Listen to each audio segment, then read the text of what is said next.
the first episode we did of Keep the Meter Running, I literally, like, we went out, we held a cab, and things that came out of my mouth were take me to your favorite place and keep the meter running. And it wasn't even going to be a food show. And then every time I did it, somebody said a restaurant, and then it was like, okay, it's a food show. This is Taste. I'm your host, Eliza Barbanel. Kareem Rahma is a comedian and media entrepreneur based in New York City. He's the creator and host of popular online shows like Subway Takes and Keep the Meter Running, giving a front row seat into the hot takes and taxi driver-approved restaurants that actually fuel the city. It's so fun to have Kareem on the show to talk about making his videos, his past as a delinquent teenage McDonald's employee, and much more.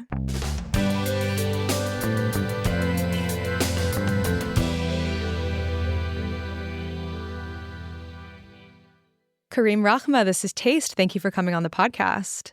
Thank you for having me. You showed up wearing the famous baggy suit, so I have a feeling that you must have been recording something. Is that true? Yes, and I was unbelievably hot, and as you know, I changed out of those pants and into yellow shorts. Yeah, you did immediately take off your pants and put on shorts. Privately, I will add for anyone who's listening. Thank you. I said, may I please take my pants off? Yes. And right. you said, I'll step out. I said, thank you very much. Right as our producer, Clayton, was walking up with water to give to us, and I said, hold on a second, Kareem is just taking off his pants. It was a very civil interaction. We're very professional here. It was very professional. Was there air conditioning on the train you were on? There was air conditioning on the train, but there was not air conditioning on the streets and the platform. So when I took my jacket off after the shoot, I was wet. And I don't sweat. I'm not a sweaty guy. I really am not a sweaty guy. I mean, I think the air is so moist right now that might be where the wetness is coming from. It must have been there. So it wasn't my sweat. So can you tell us what episode you were just recording, who it was with? Yeah, we were shooting an episode with Halsey. That's how you pronounce her name. Yeah. Which, if you didn't know, is an anagram for Ashley. Wait, not an anagram. Yeah, an anagram. Is it an anagram? It's not a palindrome. It might be an anagram. It's when you jumble. Yeah, anagram. Yeah, so it's an anagram for Ashley. I learned that today. What train were you recording on? We were on the L train. Do you always do the same train line? No, it depends on the guest. But generally speaking, you can find me on the L in the middle of the week. So I'm curious, after doing so many Subway takes, like, do you have it down in terms of how to get on the train and start recording with a big celebrity? Are there any like tips or things you try to avoid?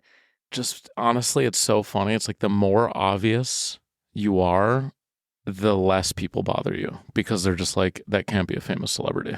You know what I mean? It's like I shot a movie once in Washington Square Park and we had no permits and we had an Alexa camera on like a 12-foot ladder in the middle of the park on a Sunday, a crafty table, multiple producers, vans, and no one asked for a permit because we looked like we had a permit. So I think you just act as if. I'm starting to think that the MTA probably at this point, I hope, knows who I am and is like, let it slide. So I kind of just do whatever I want and hope. You know, I'm literally doing free advertising for them. Yeah, I was going to say. The subways are safe. This guy's doing a fucking talk show on it. Yeah, this guy has like Omar Apollo on the train. If anything, it makes me more likely to take the subway because I'm hoping I'm going to bump into you and like Charlie XCX on the G train. Yeah, it would be insane if the MTA was like, you can't shoot this anymore. I would be like, you guys, like Eric Adams should go to jail for that. Actually, Governor Hochul, she should go to jail for telling, like if they make it illegal for me to make my show, they should both be arrested. I mean, you heard it here first. That's my take. So I feel like myself and a lot of people that are listening to this show are familiar with you, like through these videos that you do on Instagram, Keep the Meter Running, Subway Takes. And I just assume that you must have been a funny person your entire life before you started doing these videos. But I'm wondering if you could tell me a little bit about what your background is like, maybe how food fit into that in some kind of way, if you think there is a through line there. Yeah, I was definitely a class clown and a troublemaker in my youth. And I just feel like as a child, you need to be kept busy. And my parents did not keep me busy. And I think it's probably partially upbringing. You know, they're immigrants from Egypt, raising an Egyptian boy in America, in the Midwest. And it's just not the same here, I think. Like I think it's a cultural thing, like Midwestern, and I think it's a cultural thing, like Egyptian, that you're not responsible for the activities of your children if they have nothing to do. Like, so for me, it was like, I'm bored. And they'd be like, okay, well, like, go outside.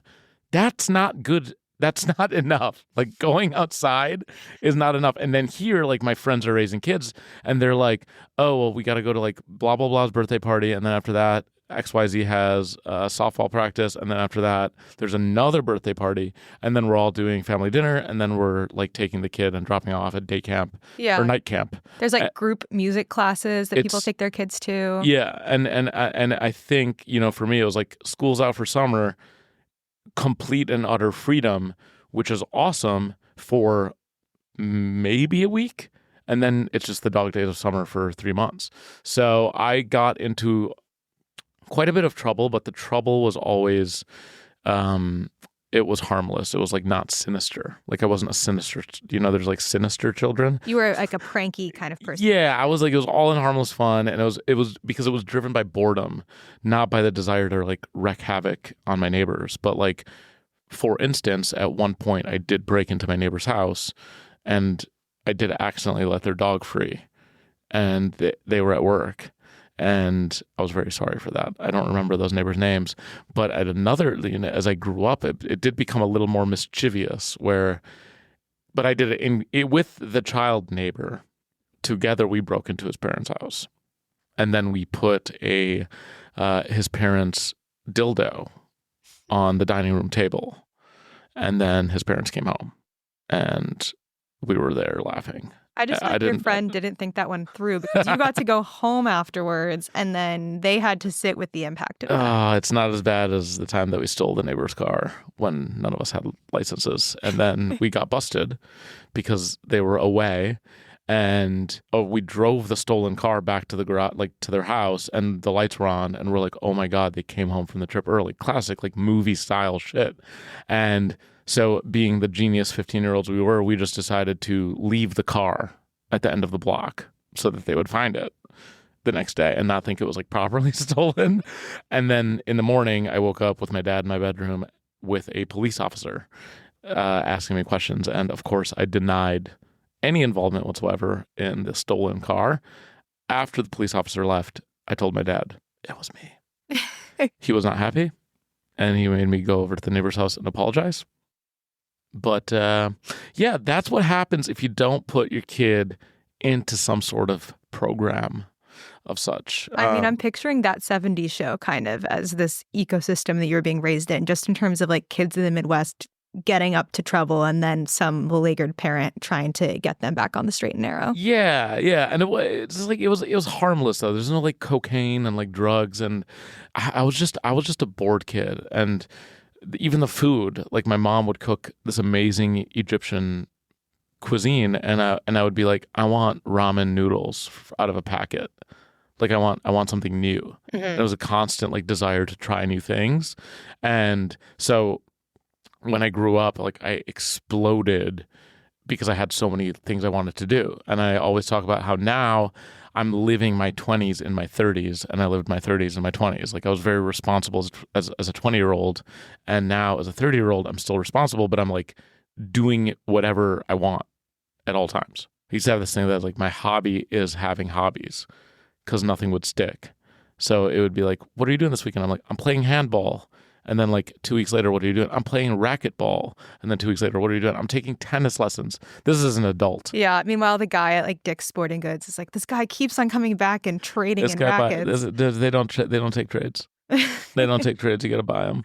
Something I learned about you when I was doing research for this episode is that you've worked a couple of like interesting food service jobs growing up. So I read that you were working at McDonald's and kind of pulling some pranks when you were there. Yes. McDonald's was my first job. Actually, I was a referee before that, but McDonald's was my first, like, I worked every day from 4 to 7 p.m.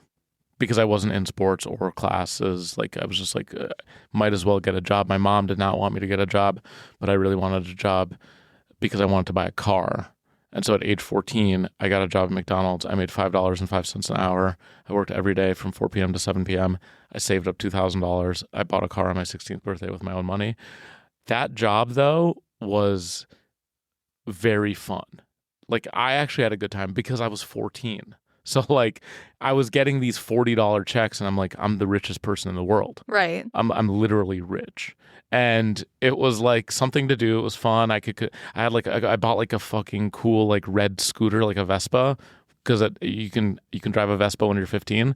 So like to get to work, I bought a Vespa before I had my car, and it was good times. And yeah, I did a lot of pranks to pass the time because there were a lot of dead hours, and I couldn't work the grill because I wasn't old enough. I think you have to be 16. Old enough to get a Vespa, but not old enough to work the grill. Story of my life.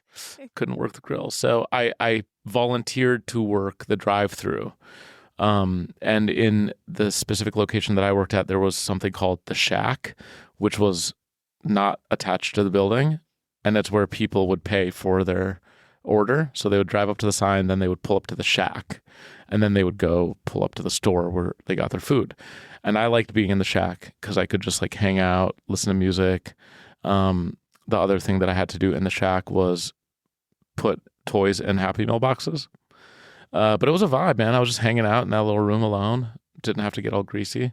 I'm so curious how you feel about, I feel like there's a whole genre of video online where there's either people that are running the drive-through that are doing like voices and bits for the customers, or there's people who are the customers who are doing voices and bits when they're ordering. Is that happening now? Yeah. I've seen some of the mean ones that I don't like.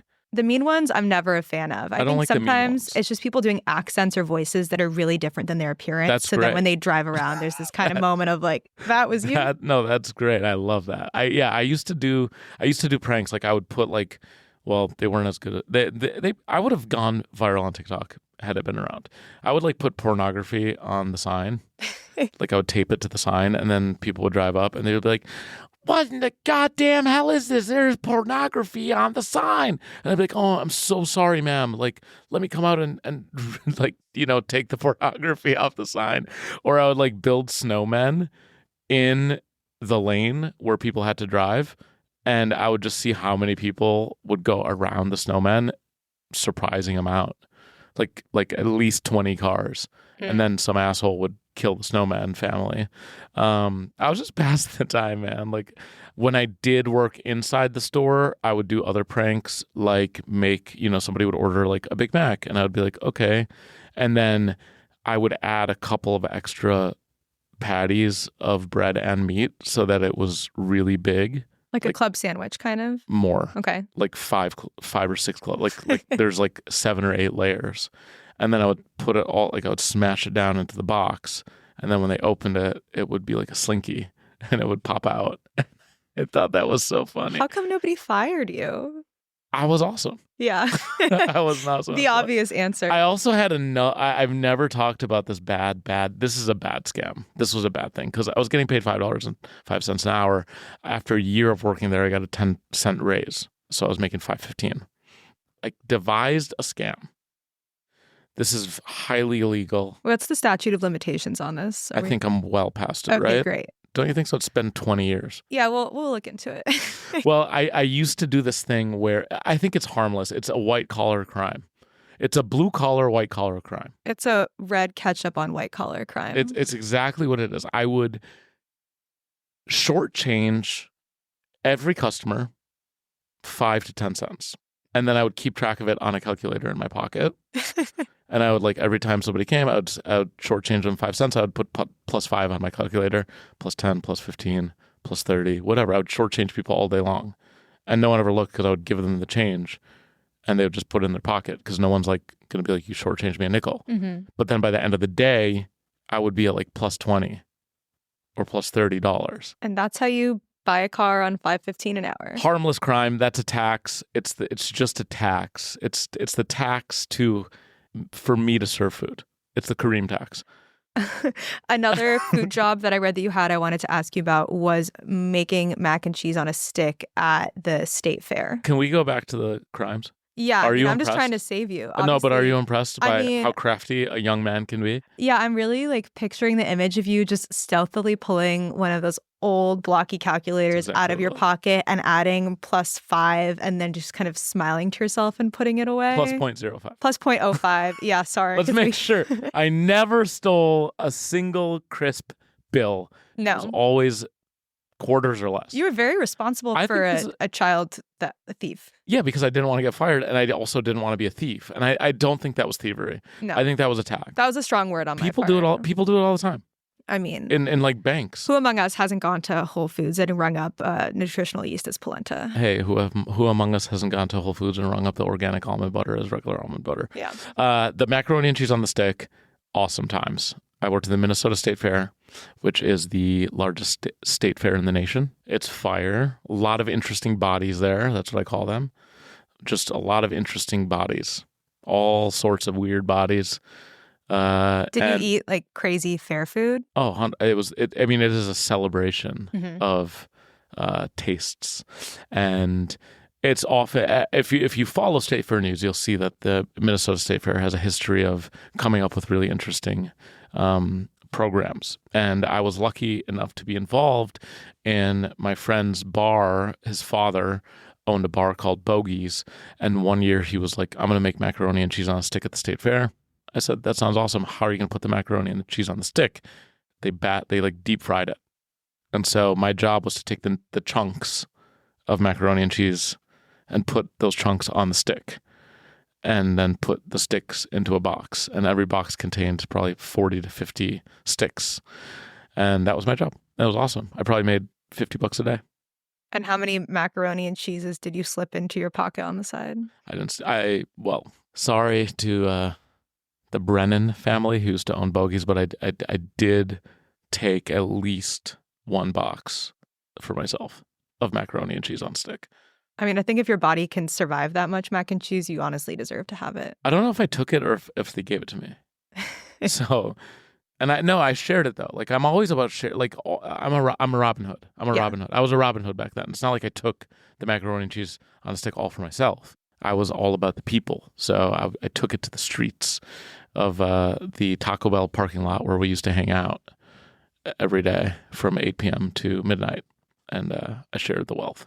Have you gone back and shot anything at state fairs since working at one? Because I just could imagine that would be such a ripe setting for you. I don't love, like, I turn it off. I turn it off. That's what I'll say. Like, if I'm going to the state fair, I'm enjoying the state fair. I'm not taking my phone out.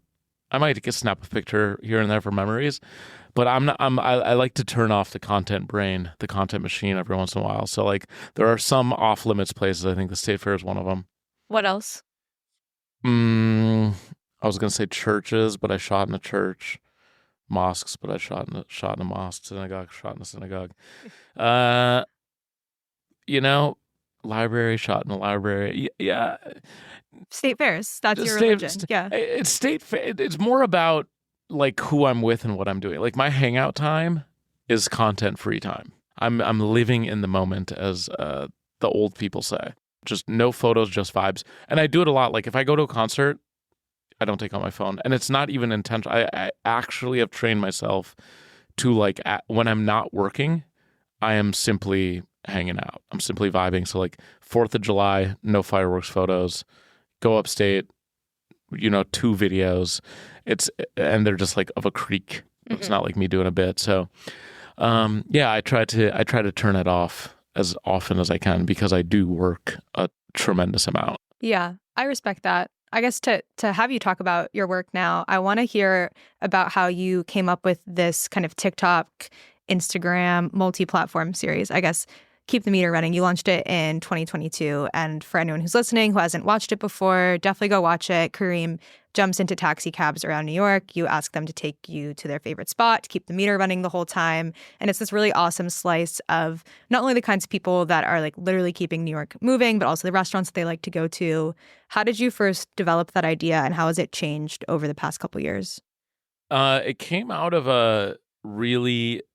I've had a couple of dramatic experiences with cab drivers. My father, when he moved to this country in 1969, his first job was a cab driver. He passed away when I was 20 or 21. I don't remember anymore. And I always found myself gravitating towards taxi drivers because I feel like they have all of the secrets of the universe. Like they have the knowledge. Literally in London, they they have a test called the knowledge, Right. which they have to pass. So Where you memorize all of the streets in the city. every single street, so that they don't use GPS. They don't have to look at their phones. You could say like, take me to the like Waldorf's pub, and they're like, cool. And Which one? Yeah. Yeah, exactly. But yeah, I feel like, if you've ever been to like another country, it's like you get in a cab and the taxi driver, it's almost like a safe space most of the time, I'd say. And they have not only life advice, but political, like they kind of can give you the political temperature of the current place that you're in.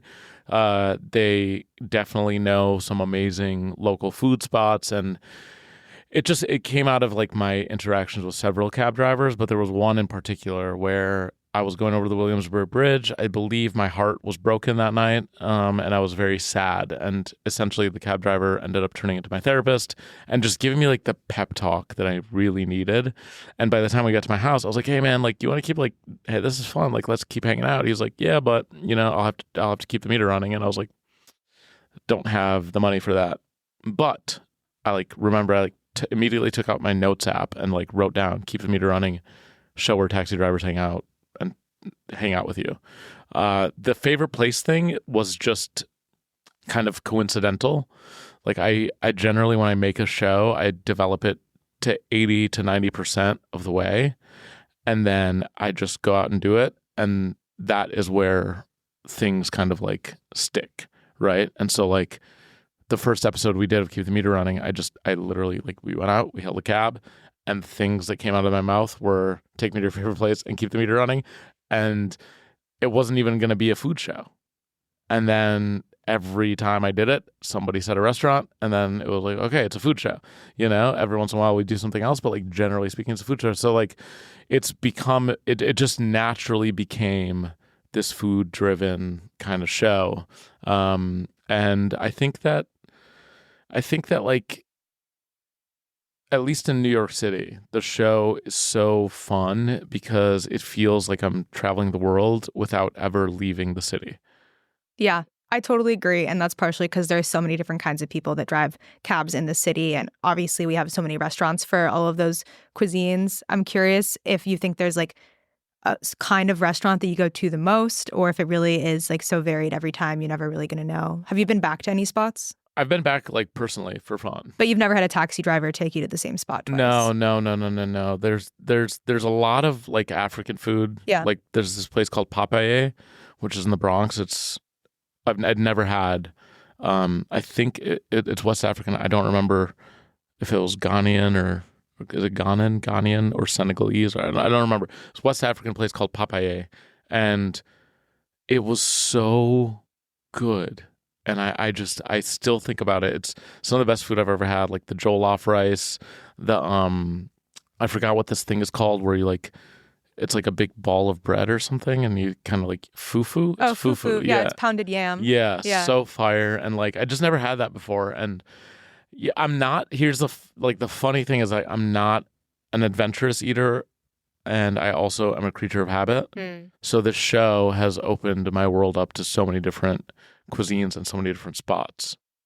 I'm trying to look up specifically what country it's from, and everything is just saying African restaurants. So we're going to have to do some more research. But I imagine that it's just so fun to get to not know what you're going to eat for lunch or dinner that day as well. I get so full. Yeah, have you started like not eating a meal before? Yeah, I get so full. But the problem is I also get so hungry.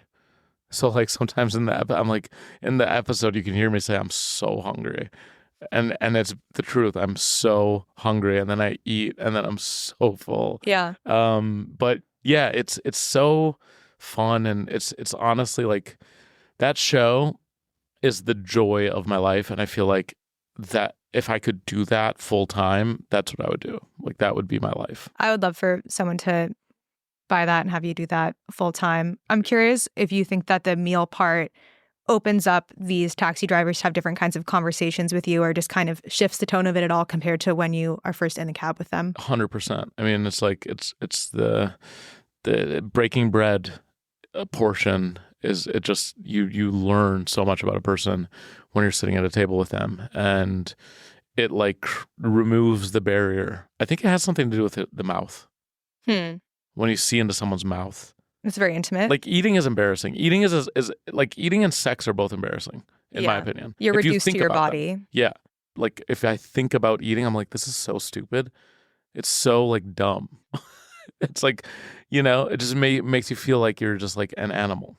Yeah, I get that. I think the other thing that's special about it is I think all New Yorkers love to give recommendations, but also taxi drivers, all the time people are asking them for places. But I think often a tourist maybe is like, where should I eat by Grand Central? And they're not necessarily saying like, what is your favorite place to have dinner in the city? So it's kind of tapping into this resource that taxi drivers are, but centering it on themselves instead of the service that they're doing for other people. Yeah, it's like it's a really either way, both ways it's a really hard question. Like if you ask a taxi driver or if you ask me, this is what I've realized is like it's hard to recommend something to someone. It's really hard unless you're one of those people that's always recommending, which I'm not. I am, yeah, but it's still hard because I mean we live in New York. There's like 40 million things for everything. Well, don't you get worried that you're gonna get the vibe wrong? It's more about the vibe of this person and if I want them to go to my favorite spots or not.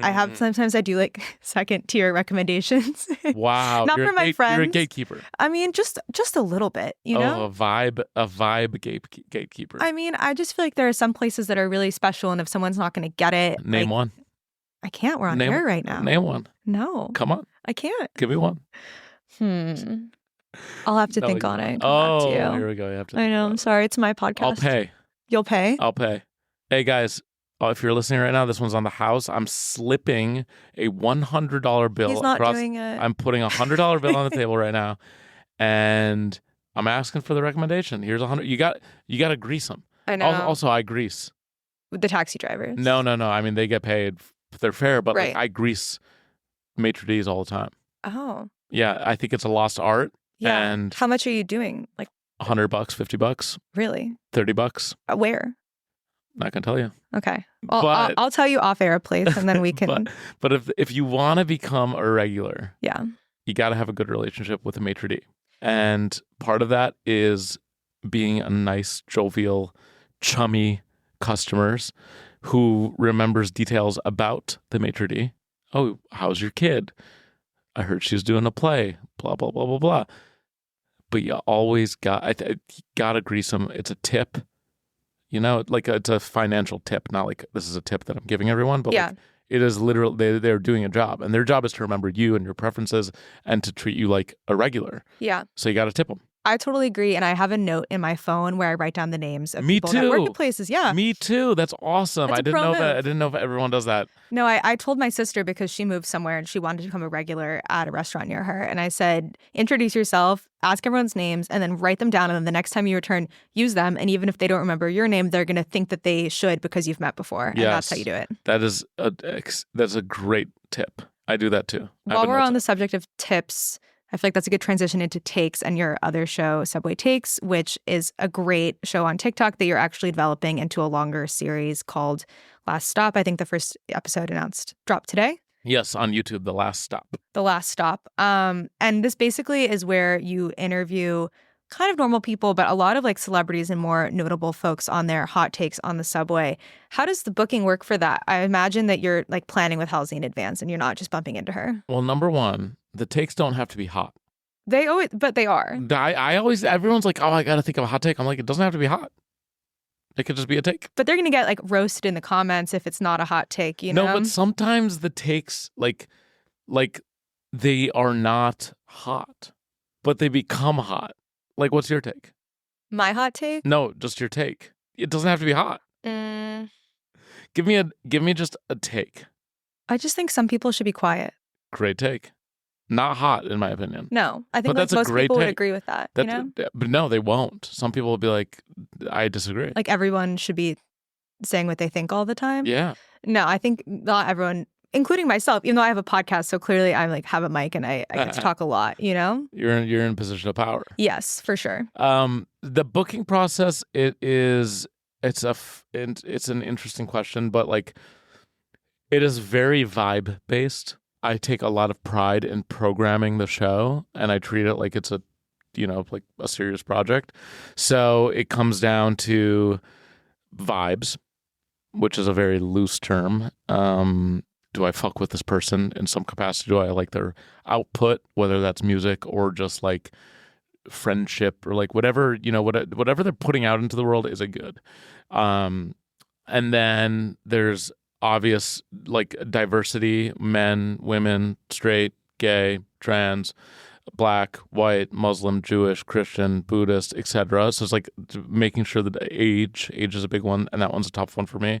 But it's like vibes, diversity, and then just like availability, right? Like I'm also a human, guys. I'm a person, and there's so many people that want to be on the show, and I'm trying, but like, there's only been 140 episodes, which sounds like a lot, but that's only 140 people.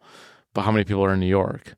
Like 5 million. Yeah. So it's like, and so many people. I prioritize comedians. That's another thing. And it's been like that from day one. So probably half the episodes are comedians, either up and comers or established. And I want the show to be a platform for comedians because that is my background. And I think that like the late night slot has been, it's like lost a lot of cultural cachet. I think that the old places like Comedy Central and Adult Swim and these channels that were dedicated to breaking new comics have kind of disappeared or are all shoveling money into established comedians. Like no one wants to take risks anymore. So I've taken it upon myself to say this is a platform first for comedians and then everybody else. But that makes programming hard. Yeah. Because if I'm only shooting 10, 20 episodes a month, half of those are reserved for comedians and then half are reserved for like regular interesting people. And then like, 4 or 5 are maybe like some sort of person of note or whatever that is like in the entertainment industry in one way or another. But it is the toughest part of the job for me. And I never say no to anyone, but there's just a long waiting list, So like, but I try to get everyone who expresses interest, I try to get them on. But people are going to hear this, they're going to be like, I know. Sometimes it comes down to luck. I want everyone to know I'm trying. Like I get hit up a lot, like an unreal amount. And yeah, I'm trying my best. I love you all. Thank you for loving the show. It's really amazing. It makes me feel very proud of what I built. But it's like sometimes it comes down to luck. Literally, when we were in London, we were shooting something unrelated to Subway Takes, and we ended up shooting tube takes as a joke because it's funny. And somebody just stopped me on the street and was like, "Hey, like you're from Subway Takes. What are you guys doing here?" 2 people actually. And both of them, I was like, "You want to come on the show? Come on the show." And I was already filled up. Like there was already like. I had booked 10 people in advance, and then these other 2 people on the street randomly didn't know each other. Like they're separate days. We're like, I'm a huge fan of the show. I was like, cool, we're shooting tomorrow at 10 a.m. Meet me at the station. And so it also comes down to like just like a little bit of luck and timing, and good fortune. So because this is ostensibly a food podcast, I wanted to get your take on a couple of the food-related Subway takes that you've done. So I'll tell you the take, and then you can let me know your take on it. Okay. If I have to go up to order, I'm not tipping, which I will say that this person went on to talk about that they think that employers or restaurants should be paying a higher wage, not that people shouldn't be making money. But they're not going to the restaurants and asking them to pay workers more. They're just not tipping, Yeah. So we did a last stop about this episode. It's not out yet. It might be out when this podcast is out. Coming to YouTube. Coming to YouTube. So Robbie Hoffman, a brilliant, amazing comedian, had this take, and I let her cook because I didn't want to interrupt, and I didn't have. It's a tough one for me because I do leave a pity tip. I go up, I order my food, I see that fucking blue screen that says 10%, 15%, or 20%, sometimes 25%. Yeah.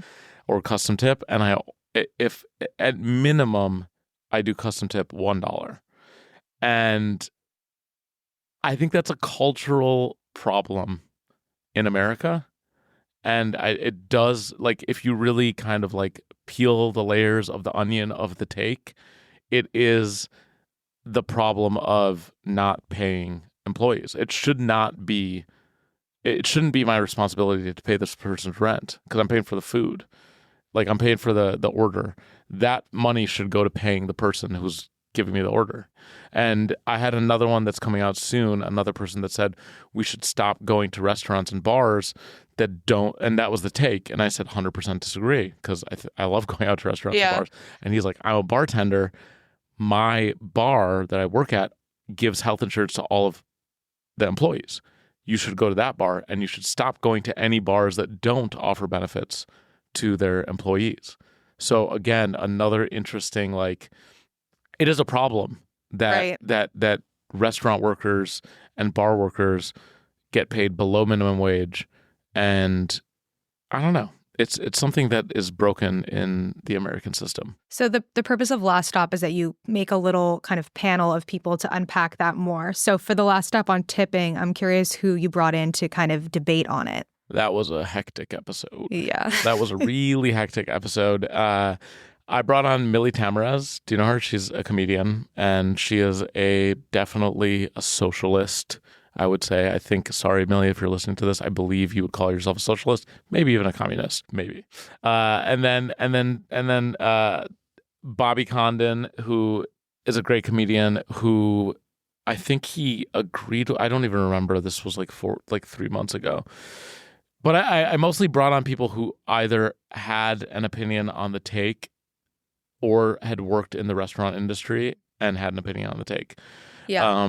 But it's a touchy subject. Yeah. I'll say my take on the tipping, if you have to order, is that I was a barista, and I think that if you are ordering a drink that involves like steaming milk or like foaming anything, like you should definitely tip on that. If you're ordering like drip coffee that just has to be poured, as a barista, I still would want to be tipped on that. But I think like there's a little less like kind of technique or like extra service going on there. So it's kind of different. No, I get it. I always just leave $1 for the black coffee, no matter what. Yeah. And I leave $1 for at the coffee shop, $1 tip. Well, so you go to the maitre d' conversation. If it's a coffee shop you go to regularly, you want them to be on good terms with you. Yeah. Okay, I have another take for you. America has gone soft ever since we stopped drinking whole milk. I think that that's a great take. And I don't remember if I think I 100% agreed. You did, yeah. I am having a return to cow's milk at the moment. Like the other day I got a matcha latte, and I got it with regular old milk, and I got a cappuccino with regular old milk. I think it tastes better in the coffee. I don't know if I necessarily want to like drink a glass, but is anyone drinking a glass of oat milk or almond milk? I have never. I'm not a milk drinker, but I think in some lattes it does taste better. Have you been to Abraço in the East Village? Yeah. This is a coffee shop, for anyone who's listening, who only serves cow milk. They don't offer any other milk. See, that's so snobbish though. That place is snobbish, but I like it. I used to live near there, and I used to go there all the time, but to me, snobbish.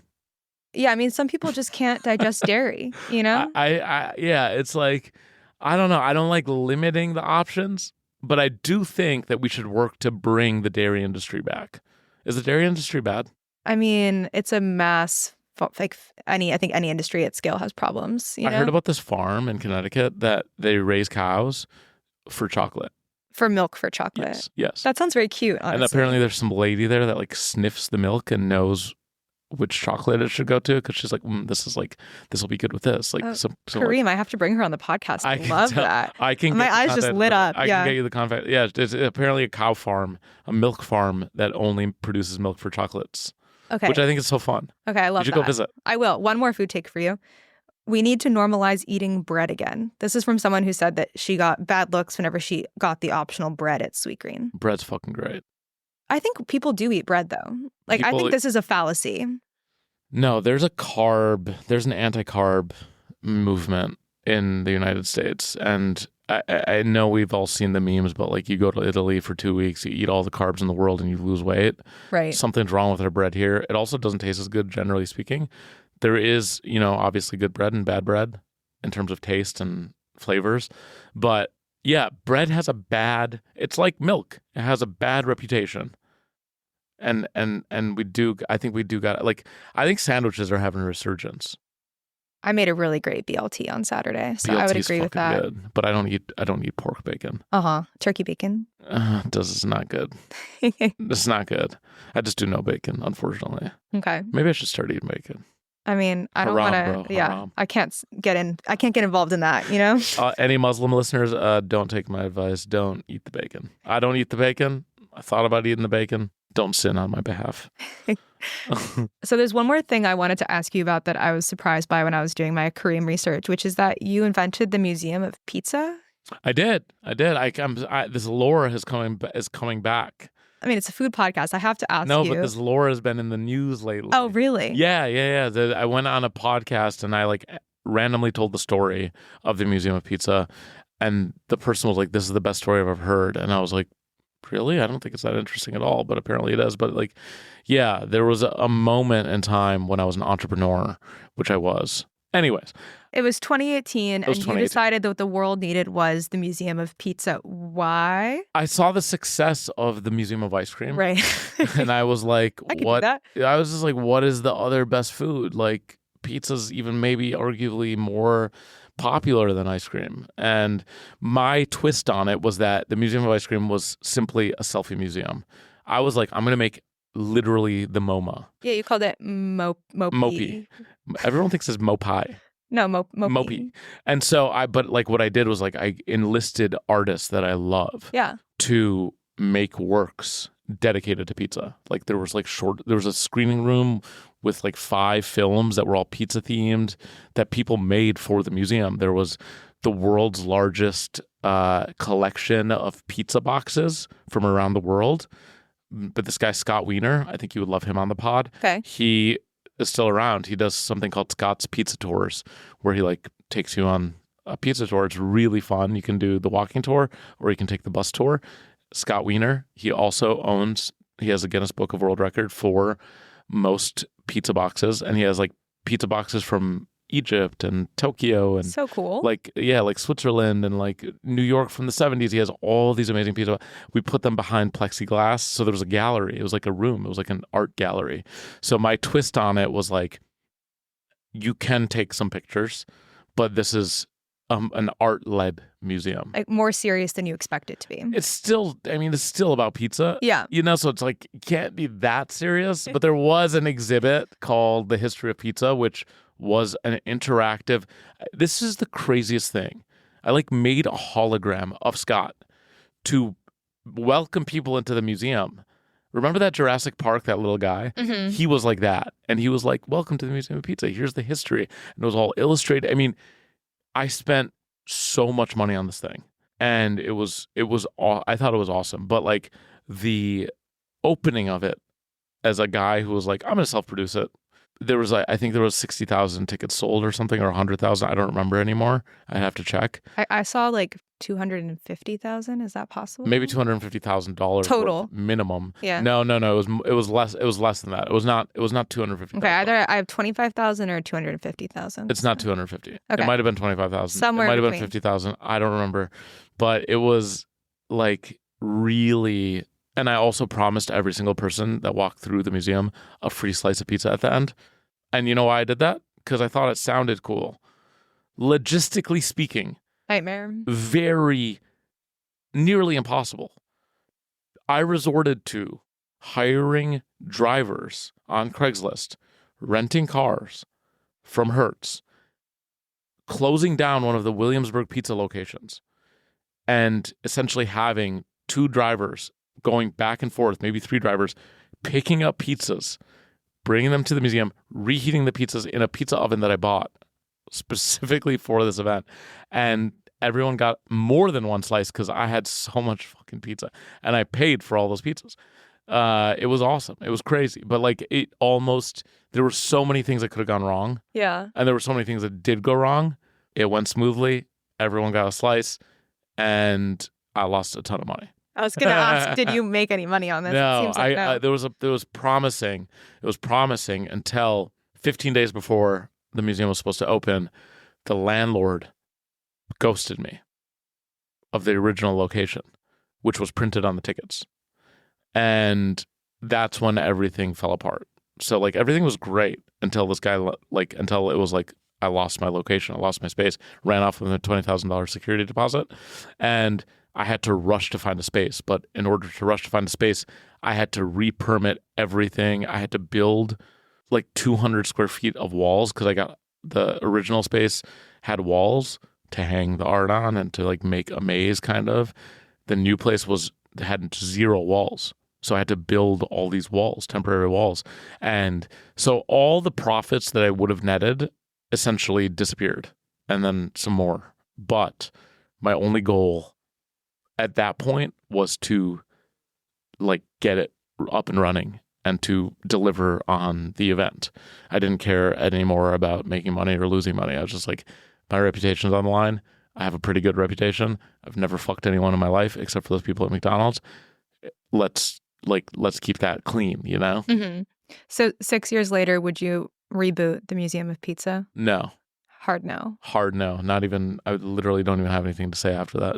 Just no. No, I think that's probably for the best. Although I do feel like that really set up such a crazy, following up the Museum of Ice Cream with Museum of Pizza, I feel like it was just such a strange era of like food immersive experiences. I don't blame you. It's just kind of interesting to look back on. Yeah, no, it's weird. It's weird. Like it would never work now. It seems so cheesy.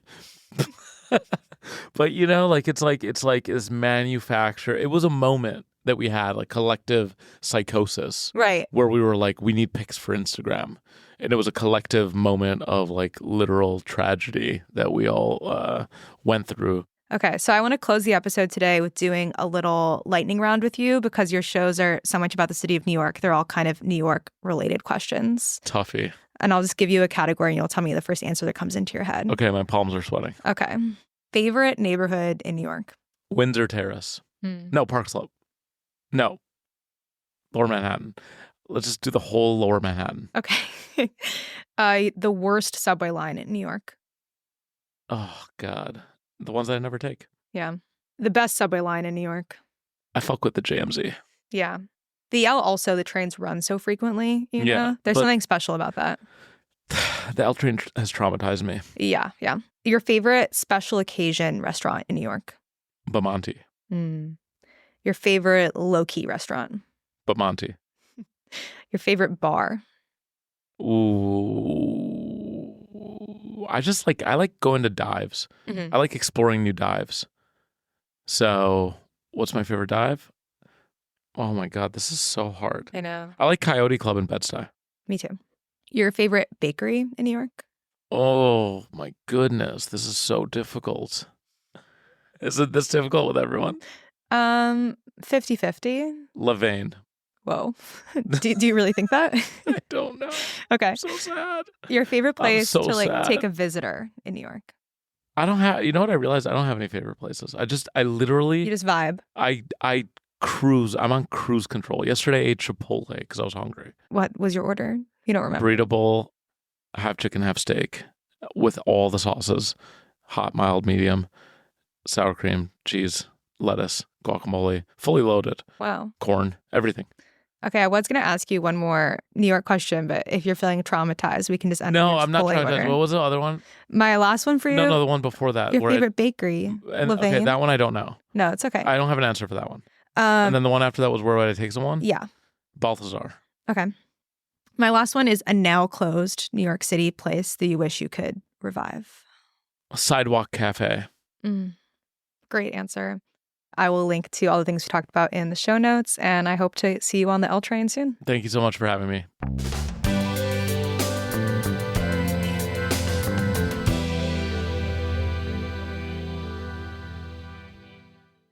Hey, Eliza, we're back. And you know what?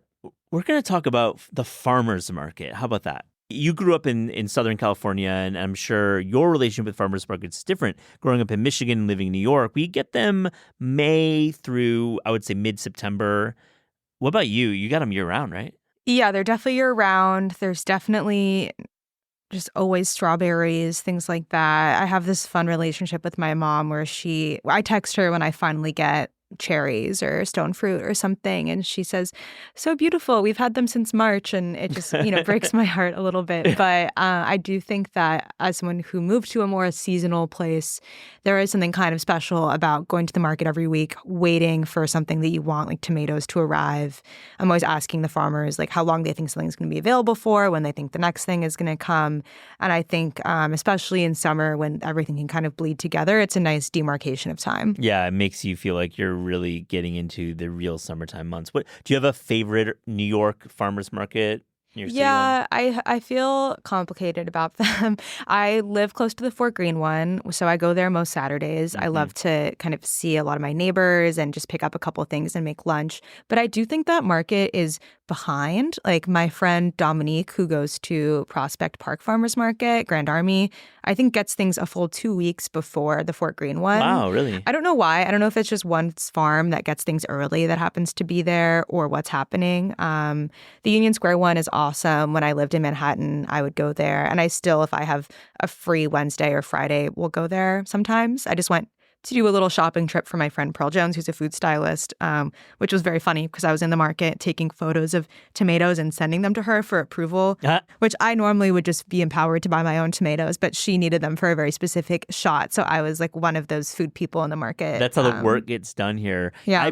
I used to live in Carroll Gardens, and there was a Sunday market. And That's a good one. Yeah, it's a good one. I was there when it started, and it really has grown. Lonnie Farm is there, which I love. And Lonnie has some great fermented products, but also I just miss they're these like avocado squashes. I don't know if you've ever had the Lonnie Farm avocado squash. Yeah, I have. I like those. And they have ACQ bread, which is a really great bakery, is there. I really like Halal Pasture Farms up at the Union Square one. I've been getting some cool things from them that are kind of hard to find elsewhere. Yeah, and right now I am going to the Goshen Farmers Market every Friday, and that's near my where I live in Orange County, and wow, I love SNSO, which is a terrific black dirt farm from Orange County, and they're down at the Union Square Farmers Market, I think, one day a week, but they're up in our area Wednesdays, Fridays, and Sundays. And wow, it's like incredible local produce. I would say like they always have onions and onion powder on occasion. That's like one of the big crops in the area, which, you think like onions and shallots, whatever, but when you have like a really good fresh one, it really hits in a different way. But they also have they always have great lettuce greens. They have the kales of the world, but they also have I would say incredible sense with chives, and alliums in general are really strong there. I've been really loving the golden bar squashes. What are you doing with them? Yesterday, I cubed golden bar squash with some shallots and chives. And another produce I'm going to mention in this roundup, because this is just a setup to some lists of vegetables and fruit that we love. And I did it all in a pan, and it was amazing. So what's your first fruit, vegetable, etc. that you're loving right now? Well, tomatoes is the obvious answer. We've finally hit tomato season here in New York, which means that I now have bacon and bread in my freezer at all times, because I am on a mission to eat at least one BLT a week. I'm pioneering something called BLT brunch, actually. So into it. Which is when my friends come over and we go to the market, the Fort Greene one, and get tomatoes and then bring them back home and make BLTs. And maybe I did a fruit salad last week. My BLT is actually with avocado, so a BLAT. I love doing garlicky Kewpie mayo, salt and pepper, maybe a little bit of lemon on the lettuce, and just thick, squishy bread. And the tomato should be the same thickness as the bread. So it's a thick tomato sandwich with just kind of a little bit of bacon seasoning.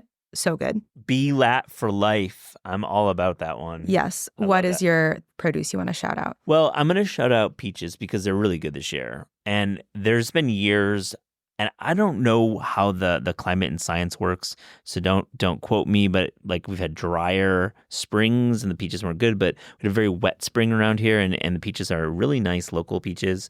And I've been doing a lot of, I'm just raw, obviously just eating the peach as you eat a peach. But I've also been putting some balsamic and feta on peaches, which I think is a nice combination. I just got back from Greece, and I had some stone fruit with local cheeses, which we call feta here, and they're amazing. And really, I just think the local peach scene in the Northeast has really worked out. I actually went to the grocery store. I missed my farmer's market visit this Friday, so I just went to my local grocery store, bought some peaches. Not good.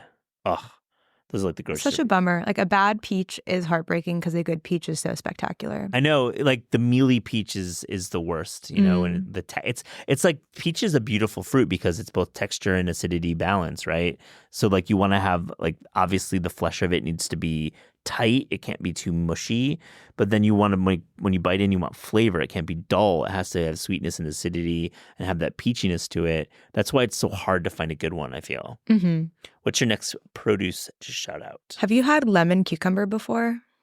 It's a specific kind of cucumber. It's yellow. I have not. It. No, I haven't. It's one of the many heirloom cucumber varietals that I see at the market in the summer. I got it at Halal Pasture Farms at Union Square, which is just such a spectacular farm. Everyone that works there is so kind. And one of the people were walking around with a platter of sliced cucumber. And at first, I thought she meant cucumber that had lemon drizzled over it. But I asked, and it's actually just the flavor of the cucumber itself. It has this kind of citrusy note. And I really am obsessed with cucumber in the summer for chilled noodles, or I like to do like a fruit cart kind of situation. So that's what I did with this lemon cucumber is I just sliced it up and ate it with some jicama and some peaches and some tahini on top, as I love to do. And it really was so special. So I think if you see lemon cucumber, you should definitely go for it.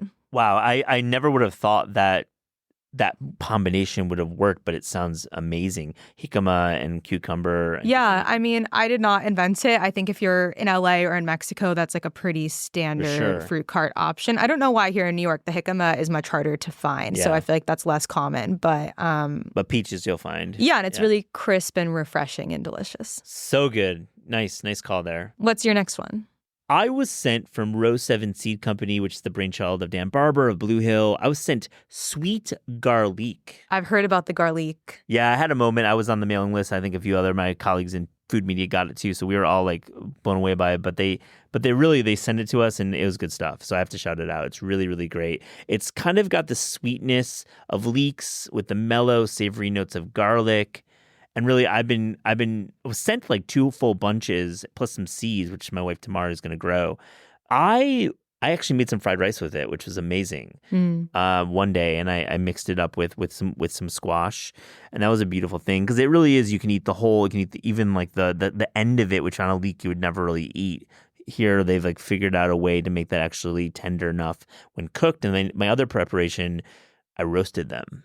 And I love roasted shallots or scallions or any alliums. I just love a roast. And doing the full garlic roasted with I was making a tri-tip. Wow, I was into it. I love that. Yeah, what's your next one? Sugar snap peas.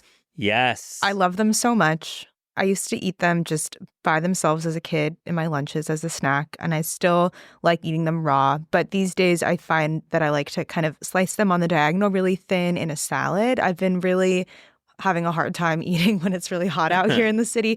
And so I feel like doing like a steak salad or like salmon with salad, that kind of vibe is something I've been really into. Last night I did a kind of kale Caesar take on a salad with these sliced so thin. They look so beautiful. They're really satisfying to kind of like snap and peel off the zipper part of it. And I have found that some people have not tried them before.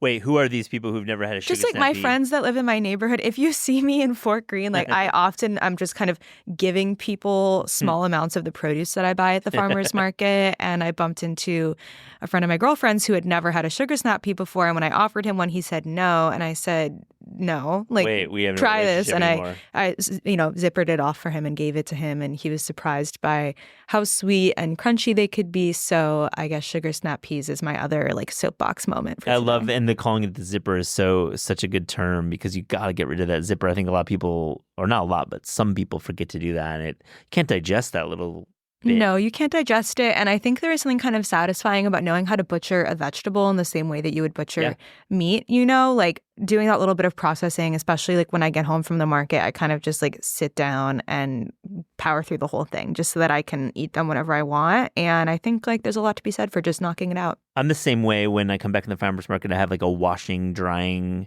process, and then I'll definitely start chopping away and paring down. And I think the knife cut for a sugar snap pea is important. Like sometimes on the diagonal, and if you cut them wrong, too small even, they're not like as fun to eat, right? You gotta get that right knife cut. Something that I think is special to say with sugar snap peas is that you can eat the entire pea. It's not just the inside, but the shell itself also has this really nice kind of texture and it's not too harsh. So if you slice it right, then the peas will kind of stay snuggled inside of the exterior and you get this kind of contrast of pea textures. Amazing. Do you have another one you want to talk about? The last thing I want to talk about is not necessarily produce, but it's a recipe. Zola Gregory's Blueberry Crisp that we just published.